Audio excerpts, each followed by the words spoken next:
Paz e alegria, que Deus lhe conceda um dia abençoado.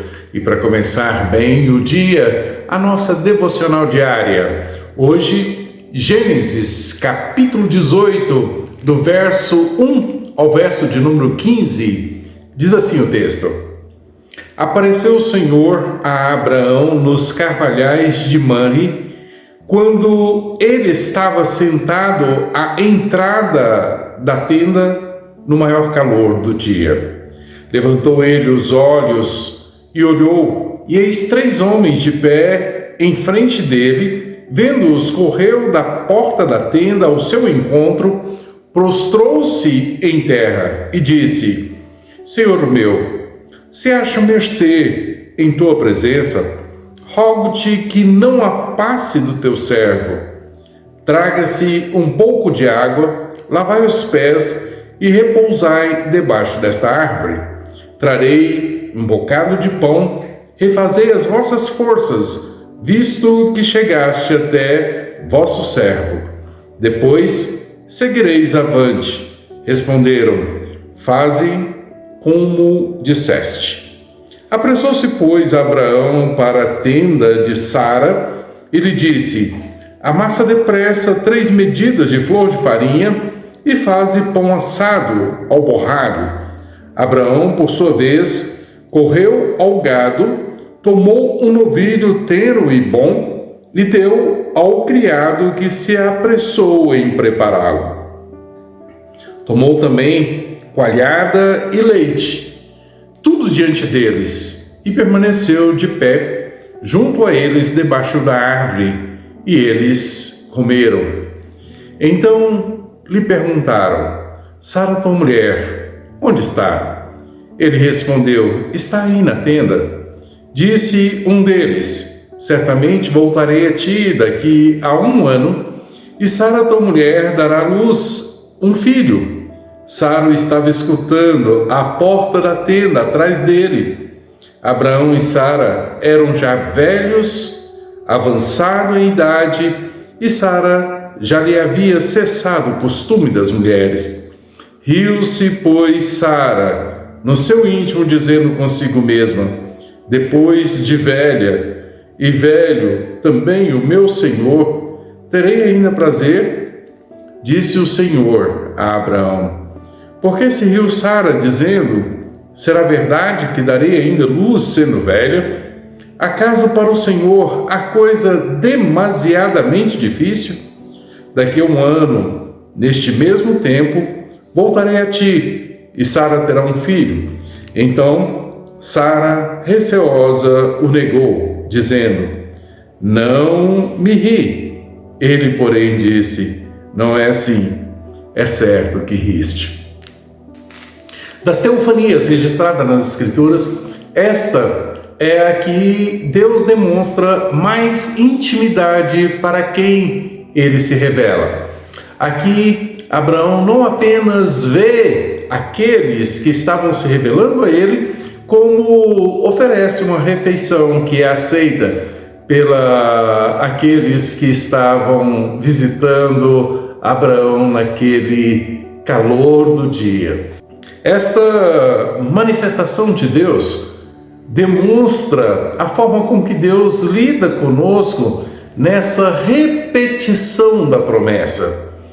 Nós temos muita facilidade para esquecer as verdades divinas. Nosso coração é inclinado a opor-se à vontade de Deus. E essas repetições de Deus para Abraão sobre a promessa de que viria um filho dele e da esposa é muito importante para que a fé de Abraão fosse avivada.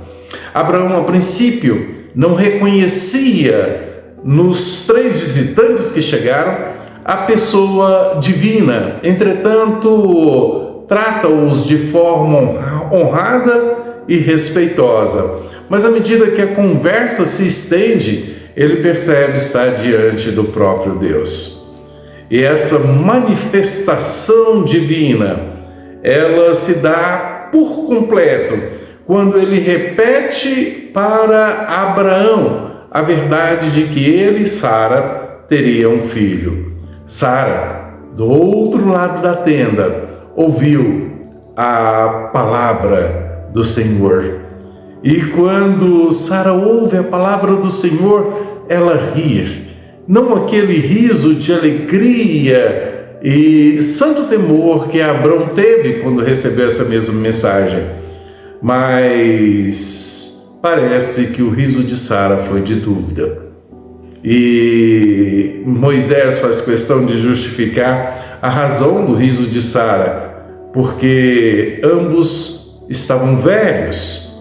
Sara já havia cessado a regra das mulheres, ela já tinha entrado na menopausa e não tinha mais o ciclo menstrual como de outrora.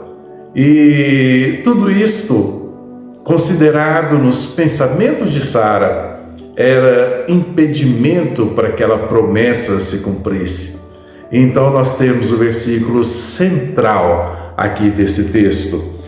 Acaso para o Senhor a coisa demasiadamente difícil?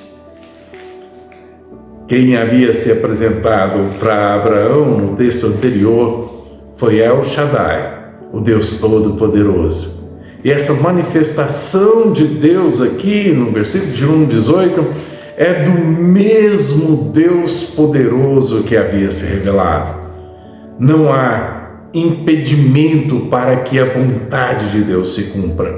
Este versículo, então, vai orientar toda a verdade expressa aqui nesse texto. Para Deus não existe impossível. Deus prometeu em Gênesis 3,15 que dos filhos da mulher viria um que esmagaria a cabeça da serpente. Na sua infinita graça escolheu Abraão e Sara para a continuidade dessa família da aliança. E não há nada que possa impedir os propósitos de Deus se cumprirem. E nós percebemos que esse Deus poderoso, Ele é também misericordioso. Ele não trata Sara sem misericórdia. Ele reconhece o erro de Sara, ele abre uma oportunidade para que Sara arrependa e corrija, e Sara mentiu. Sara, por temor, vergonha, ela recusou admitir o riso que deu. Meu querido, esse é o nosso Deus, o Deus Todo-Poderoso, que cumpre os propósitos que Ele mesmo estabelece para as nossas vidas. Mas é um Deus misericordioso. Ele nunca nos trata conforme os nossos merecimentos, mas nos trata sempre com misericórdia e graça. Que para este Deus, que não existe impossível, você volte os seus olhos, aviva a tua fé e desfrute da sua misericórdia e graça nesse dia. Deus abençoe sua vida.